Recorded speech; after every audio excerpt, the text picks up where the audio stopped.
नमो भगवते वासुदेवाय। मेरे प्यारे श्रोताओं, स्वागत है आप सभी का मेरी इस व्रत कथा कहानी चैनल में। आज आप सुनेंगे बृहस्पति व्रत कथा। आप सबसे अनुरोध है कि बृहस्पति कथा सुनते ही मेरे चैनल को लाइक कीजिएगा और सब्सक्राइब कीजिएगा, बेल आइकन क्लिक कीजिएगा और कमेंट बॉक्स पे हरे विष्णु ज़रूर लिखिएगा। आइए सुनते हैं बृहस्पति व्रत की कथा। प्राचीन समय की बात है। भारतवर्ष में एक राजा राज्य करता था। वो बड़ा प्रतापी और दानी था।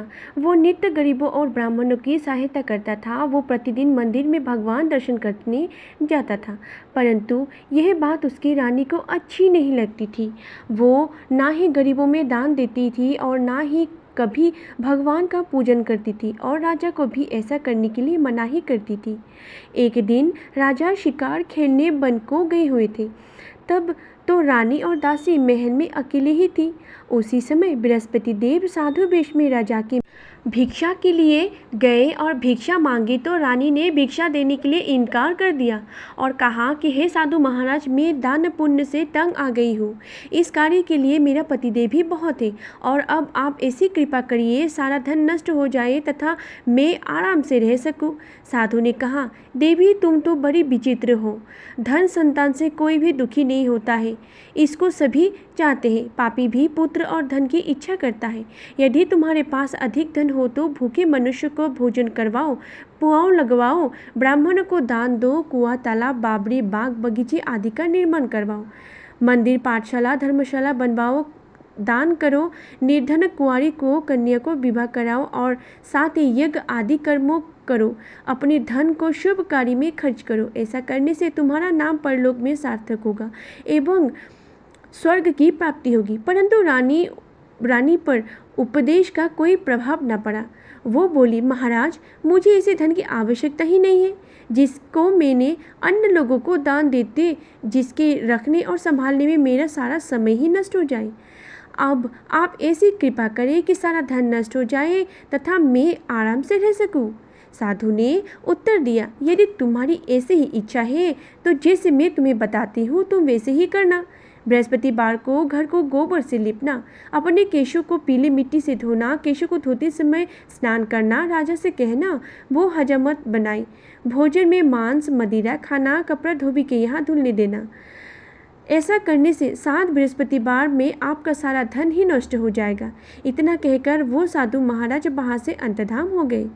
जैसे ही वो साधु कह गया था, रानी ने वैसे ही किया।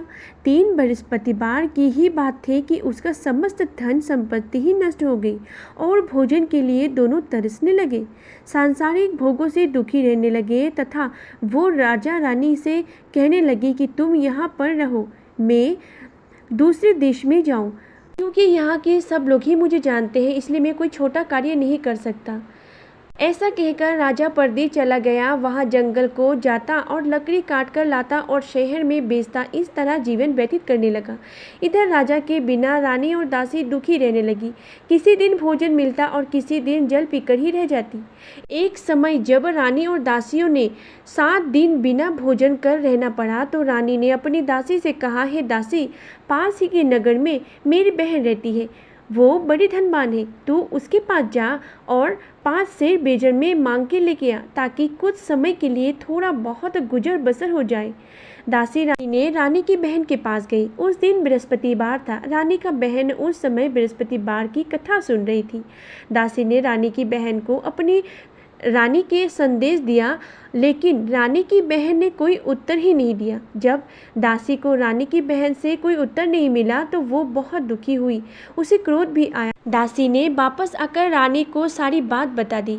सुनकर रानी ने कहा कि हे दासी, इसमें उसका कोई भी गलती नहीं है, क्योंकि जब बुरे दिन आते हैं तो कोई भी सहारा नहीं होता है। अच्छे बुरे का पता विपत्ति में ही लगती है। जो ईश्वर की इच्छा होगी वही होगा। ये सब हमारे भाग्य का दोष है। ये सब कहकर रानी अपने भाग्य को कोसी। उधर रानी की बहन ने सोचा कि मेरी बहन की दासी आई थी, परंतु मैंने उससे नहीं बोली। इससे वो बहुत दुखी हुई होगी। कथा सुनकर और पूजन समाप्त कर वो अपनी बहन को घर गई और कहने लगी कि हे बहन, मैं बृहस्पतिवार का व्रत कर रही थी। तुम्हारी दासी गई, परंतु जब तक कथा होती है तब तक ना उठते हैं और ना बोलते हैं, इसीलिए मैं नहीं बोली। कहो बहन, दासी क्यों गई थी? रानी बोली, बहन, हमारा घर में अनाज नहीं था। ऐसा कहते कहते रानी की आंखें भर आई। उसने दासियों की समेत 7 दिन तक भूखा रहने की बात भी अपनी बहन को बता दी। इसीलिए मैंने दासी को तुम्हारे पास 5 सेर बेजर लेने के लिए भेजा था। रानी की बहन बोली, बहन देखो, बृहस्पति देव भगवान सबकी मनोकामना पूर्ण करते हैं। देखो, शायद तुम्हारे घर अनाज रखा हो। पहले तो रानी को विश्वास ही नहीं हुआ था, परंतु बहन के आग्रह करने पर उसने दासी को अंदर भेजा। दासी को अंदर गए तो वहाँ उसे एक घड़ा बेजर का भरा मिल गया। उसे बड़ी हैरानी हुई क्योंकि उसे एक एक बर्तन देख लिया था। उसने बाहर आकर रानी को बताया। दासी रानी से कहने लगी कि हे रानी, जब हमको भोजन नहीं मिलता तो हम व्रत ही तो करते हैं, इसलिए क्यों ना इसकी व्रत की और कथा विधि पूछ ली जाए, हम भी व्रत किया करेंगे। दासी कहने लगी। पर रानी ने अपनी बहन से बृहस्पति व्रत के बारे में पूछा।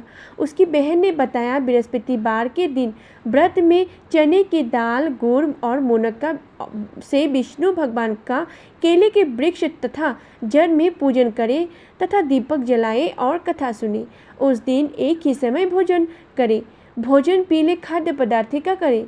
इससे गुरु भगवान प्रसन्न होते हैं, अन्न पुत्र धन देते हैं, मनोकामनाएं पूर्ण करते हैं। व्रत और पूजन की विधि बताकर रानी की बहन अपने घर को लौट गई। रानी और दासी दोनों ने निश्चय किया कि बृहस्पति देव भगवान का पूजन जरूर करेंगे। 7 रोज बाद जब बृहस्पतिवार आया तो उन्होंने व्रत रखा। घोड़शाल में जाकर चना और गुड़ बीन लाई तथा उसकी डाल से केले की जड़ तथा विष्णु भगवान का पूजन किया। अब पीला भोजन कहाँ से आए? दोनों बड़ी दुखी हुई, परंतु उन्होंने व्रत किया था, इसीलिए बृहस्पति देव भगवान प्रसन्न थे। एक साधारण व्यक्ति के रूप में 2 थाली में सुंदर पीला भोजन लेकर आए और दासी को देकर बोले, हे दासी, ये भोजन तुम्हारे लिए और तुम्हारी रानी के लिए है, इसे तुम दोनों ही ग्रहण करना। दासी भोजन पाकर बहुत प्रसन्न हुई। उसने रानी से कहा, चलो रानी भी, हम भी भोजन करें। परंतु रानी को भोजन आने के बारे में कुछ भी नहीं पता चला था, इसीलिए उसने कहा कि जा तू ही भोजन कर, क्यों तू हमारी व्यर्थ में हंसी उड़ाती है। तब दासी ने कहा, एक व्यक्ति भोजन दे गया है।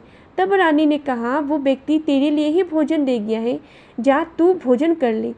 तब रानी ने कहा, वो व्यक्ति हम दोनों के लिए 2 थाली में सुंदर पीला भोजन दे गया है, इसलिए मैं और आप दोनों ही साथ साथ भोजन करेंगे।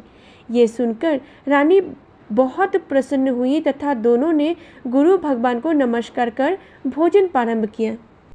उसके बाद से वे प्रत्येक बृहस्पतिवार को गुरु भगवान का व्रत पूजन करने लगी। बृहस्पति भगवान की कृपा से उसके पास धन हो गया, परंतु रानी फिर पहले की तरह आलस्य करने लगी। तब दासी बोली, देखो रानी, तुम पहले भी इस प्रकार आलस्य करती थी, तुम्हें धन को रखने में कष्ट होता था, इस कारण सभी धन नष्ट हो गया। अब गुरु भगवान की कृपा से धन मिला तो फिर तुम्हें आलस्य क्यों होता है? बड़ी मुसीबतों के बाद हमें धन मिला है, इसीलिए हमें दान पुण्य करना चाहिए। अब तुम भूखे मनुष्य को भोजन करवाओ, पियाओ, लगवाओ, ब्राह्मण को दान दो, कुआं, तालाब, बावड़ी, गांव, बगीचे आदि का निर्माण कराओ, मंदिर, पाठशाला, धर्मशाला बनवाओ, दान दो, निर्धन कुंवारी की कन्याओं का विवाह करवाओ, साथ ही यज्ञ आदि कर्म करो, अपने धन को शुभ कार्य में खर्च करो, जिससे तुम्हारे कुल का यश बढ़े तथा स्वर्ग की प्राप्ति हो, पितर प्रसन्न हो आदि। दासी के बात मानकर रानी शुभ कर्म करने लगी, उसका यश फैलने लगा।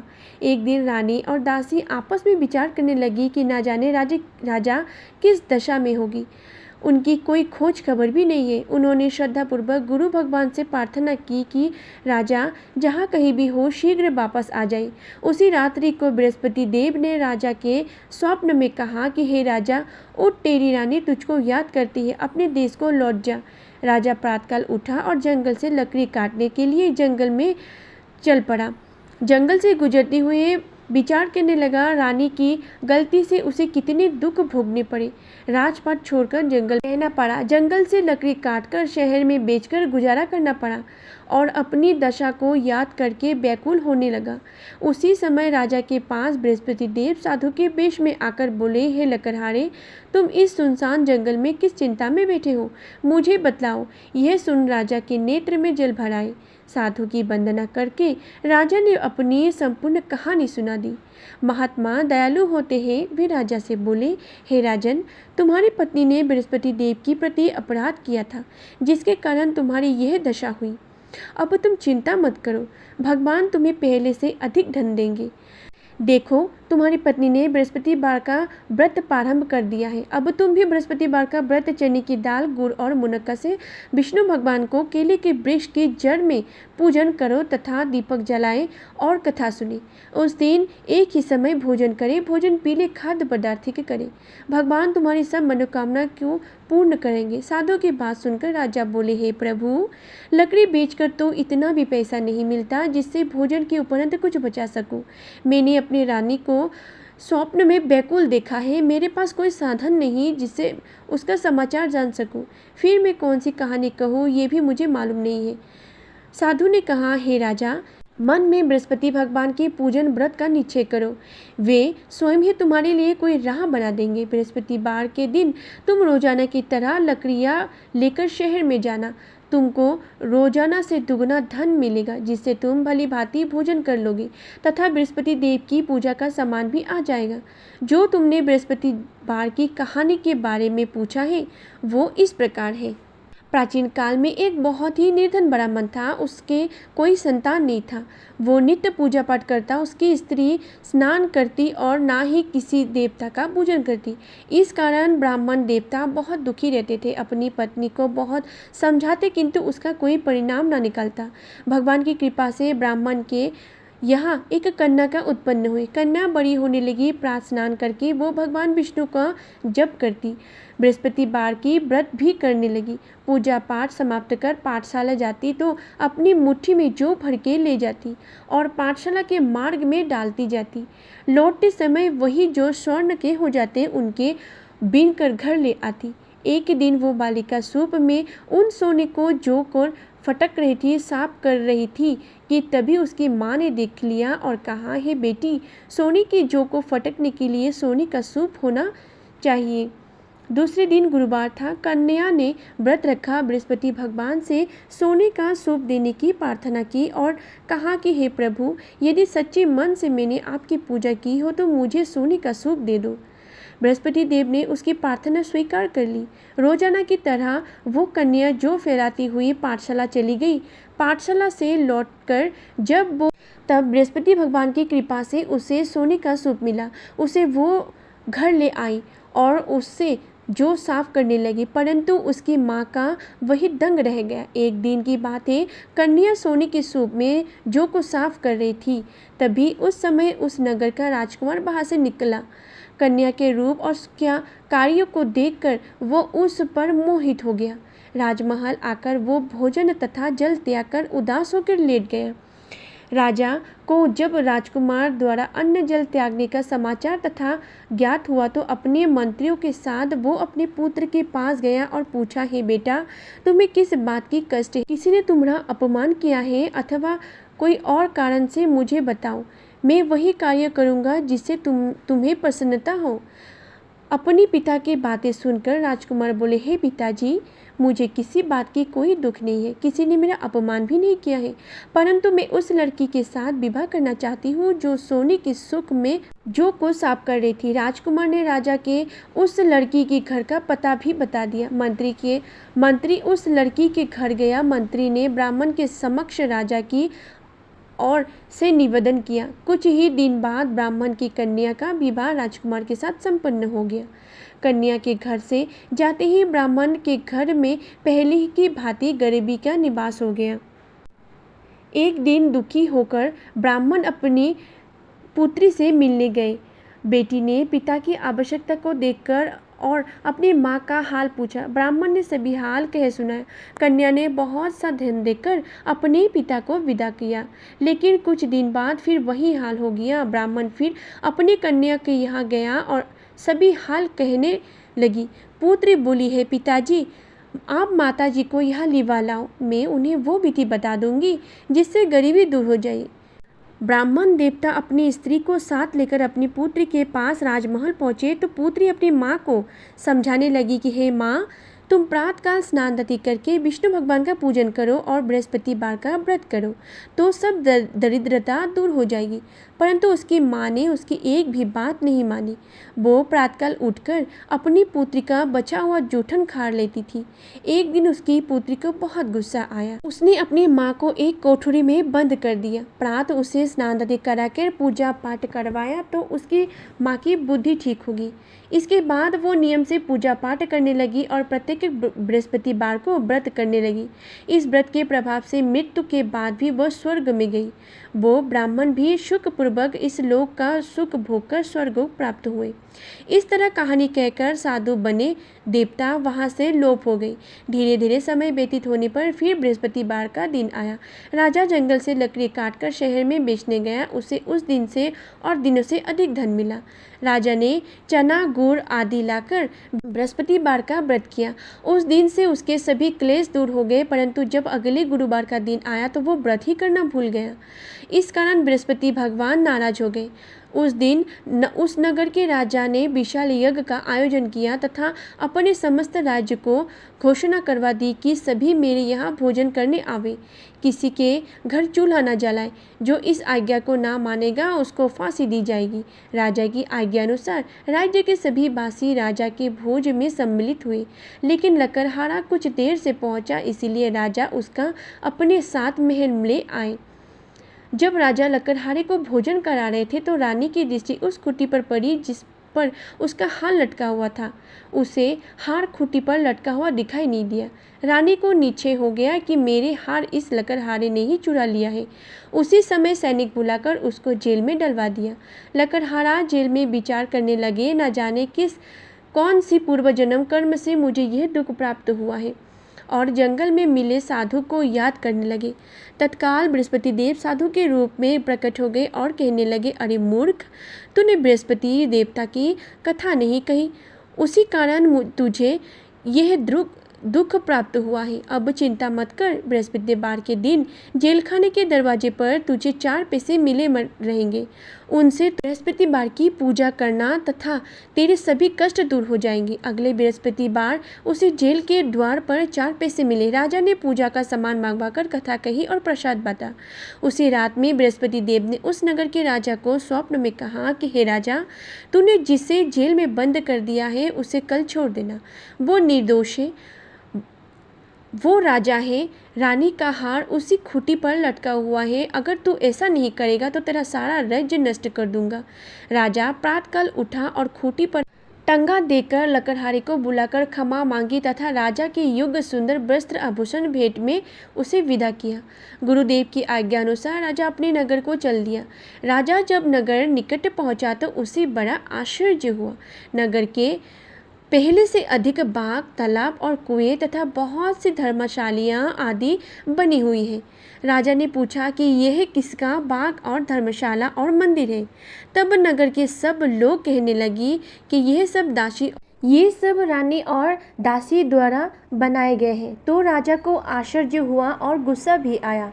जब रानी को ये खबर सुनी कि राजा आ रहे हैं तो उन्होंने दासी को कहा, हे दासी, देख राजा हमको कितनी बुरी हालत में छोड़ गए थे।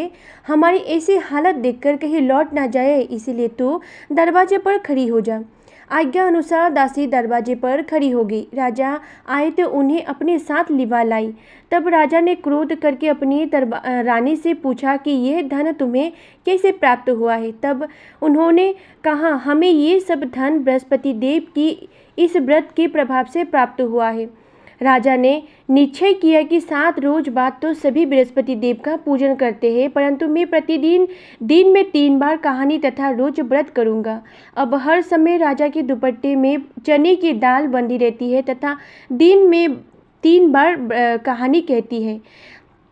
एक रोज राजा ने विचार किया कि चलो अपनी बहन के यहाँ हो आवे। इस तरह नीचे कर राजा घोर सबर पर हो अपनी बहन के यहाँ को चलने लगा। मार्ग में उसने देखा कि कुछ आदमी एक मुर्दे को लिए जा रहे हैं। उन्होंने रोककर राजा से कहने लगा, अरे भैयो, मेरे बृहस्पति देव की कथा सुन लो। वे बोले, लो हमारा तो आदमी ही मर गया है, इसको अपनी कथा की पड़ी है। परंतु कुछ आदमी बोले, अच्छा हम कहो, हम तुम्हारी कथा भी सुनेंगे। राजा ने दाल निकाली और जब कथा आधी हुई तो कि मुर्दा हिलने लगा, और जब कथा समाप्त हुई तो राम राम करके मुर्दा उठकर खड़ा हो गया। आगे मार्ग में उसे एक किसान खेत में हल चलाता मिला। राजा ने उसे देख और उससे बोला, अरे भैया, तुम मेरी बृहस्पतिवार की कथा सुन लो। किसान बोले, जब तक मैं तेरी कथा सुनूंगा तब तक 4 हड़िया जोत लूंगा। जा अपनी कथा किसी और को सुनाना। इस तरह राजा आगे चलने लगा। राजा की हड्डी ही बेल पछाड़ खाकर गिर गया तथा किसान का पेट में बहुत जोरों से दर्द होने लगा। उस समय उनकी माँ रोटी लेकर आई। उसने जब यह देखा तो अपनी पुत्र से सब हाल पूछा और बेटे ने सभी हाल कह दिया। तो बुढ़िया दौड़ी दौड़ी उस खरसबार के पास गई और उससे बोली कि मैं तेरी कथा सुनूंगी, तू अपनी कथा मेरी खेत पर चलकर ही कहना। राजा ने बुढ़िया के खेत पर जाकर कथा कही, जिसके वो बेल उठकर खड़ा हो गया तथा किसान के पेट का दर्द भी बंद हो गया। राजा अपनी बहन की घर पहुंचा। बहन ने भाई की खूब मेहमानी की। दूसरे रोज प्रातःकाल राजा जगा तो वो देखने लगा कि सब लोग भोजन कर रहे हैं। राजा ने अपनी बहन से कहा, ऐसा कोई मनुष्य है जिसने भोजन नहीं किया हो, मेरी बृहस्पतिवार की कथा सुन ले। बहन बोली, है भैया, ये देश ऐसा ही है कि पहले यहाँ लोग भोजन करते हैं, बाद में अन्य काम करते हैं। अगर कोई हो तो पड़ोस में देख आओ। वो ऐसा कहकर देखने चली गई, परंतु कोई भी ऐसा व्यक्ति नहीं मिला जिससे भोजन ना किया हो। अंत वो एक कुम्हार के घर गए जिसका लड़का बीमार था। उसे मालूम हुआ कि उन्होंने यह 3 रोज से किसी ने भी भोजन नहीं किया है। रानी ने अपने भाई की कथा सुनने के लिए कुम्हार से कहा। वो तैयार हो गया। राजा ने जाकर बृहस्पतिवार की कथा कही, जिसको सुनकर उसका लड़का ठीक हो गया। अब तो राजा की प्रशंसा होने लगी। एक रोज राजा ने अपनी बहन सहित कहा कि हे बहन, हम अपने घर को जाएंगे, तुम भी तैयार हो जाओ। राजा की बहन अपनी सास से कहा। सास ने कहा, हाँ चली जा, परंतु अपने लड़कों को मत लेके जा, क्योंकि तेरे भाई के घर में कोई औलाद नहीं है। बहन ने अपनी भाई से कहा, हे भैया, मैं तो चलूँगी, परंतु कोई बालक नहीं जाएगा। राजा बोले, जब कोई बालक ही नहीं जाएगा तब तुम ही जाके क्या करोगी। बड़ी दुखी मन से राजा अपने नगर को लौट आया। राजा ने अपनी रानी से कहा, हम निसंतान हैं, हमारा मुंह देखने का धर्म नहीं है और कुछ भोजन आदि नहीं किया। रानी बोली, हे प्रभु, बृहस्पति देव ने हम सब कुछ दिया है, वो हमें औलाद भी अवश्य देंगे। उसी रात को बृहस्पति देव ने राजा से स्वप्न में कहा, हे राजा, उठ, सभी सोच त्याग दे, तेरी रानी गर्भवती से है। राजा की यह बात सुनकर बड़ी खुशी हुई। 9वें महीने में उसके गर्भ से एक सुंदर पुत्र पैदा हुआ है। तब राजा बोला, हे रानी, स्त्री बिना भोजन किए रह सकती है, परंतु बिना कहे नहीं रह सकती। जब मेरी बहन आवे तुम उसको कुछ भी मत कहना। रानी ने सुनकर हाँ कर दिया। जब राजा की बहन ने यह शुभ समाचार सुना तो वो बहुत खुश हुआ तथा बधाई लेकर अपने भाई के यहाँ आई। तभी रानी ने कहा, घोड़ा चढ़कर तो नहीं आई, गधा चढ़कर आई। राजा की बहन बोली, भाभी, मैं इस प्रकार ना कहती तो तुम्हें औलाद कैसे मिलता। बृहस्पति देव ऐसा ही है, जैसे जिसके मन में मनोकामना है सभी को पूर्ण करते हैं। जो सद्भावना पूर्वक बृहस्पतिवार का व्रत करता है एवं कथा पढ़ता है अथवा सुनता है, दूसरों को सुनाता है, बृहस्पति देव उसकी सभी मनोकामनाएं पूर्ण करते हैं। जो कोई भी इस बृहस्पतिवार की पाठ करते हैं उसकी रक्षा भगवान विष्णु स्वयं करते हैं। व्रत करने के पहले संकल्प जरूर ले। इस संसार में जो मनुष्य सद्भावना से बृहस्पतिवार व्रत का कथन, पूजन और नियम पालन करते हैं, सच्चे हृदय से करते हैं, तो उसकी सभी मनोकामना पूर्ण करते हैं। जैसे सच्ची भावना से रानी और राजा ने उनकी कथा का गुणगान किया तो उसकी सभी इच्छाएं बृहस्पति देव ने पूर्ण की थी। इसीलिए पूर्ण कथा सुनने के बाद प्रसाद लेकर जाना चाहिए। हृदय से उसका मनन करते हुए जयकारा बोलना चाहिए। बोलिए बृहस्पति भगवान की जय, विष्णु भगवान की जय।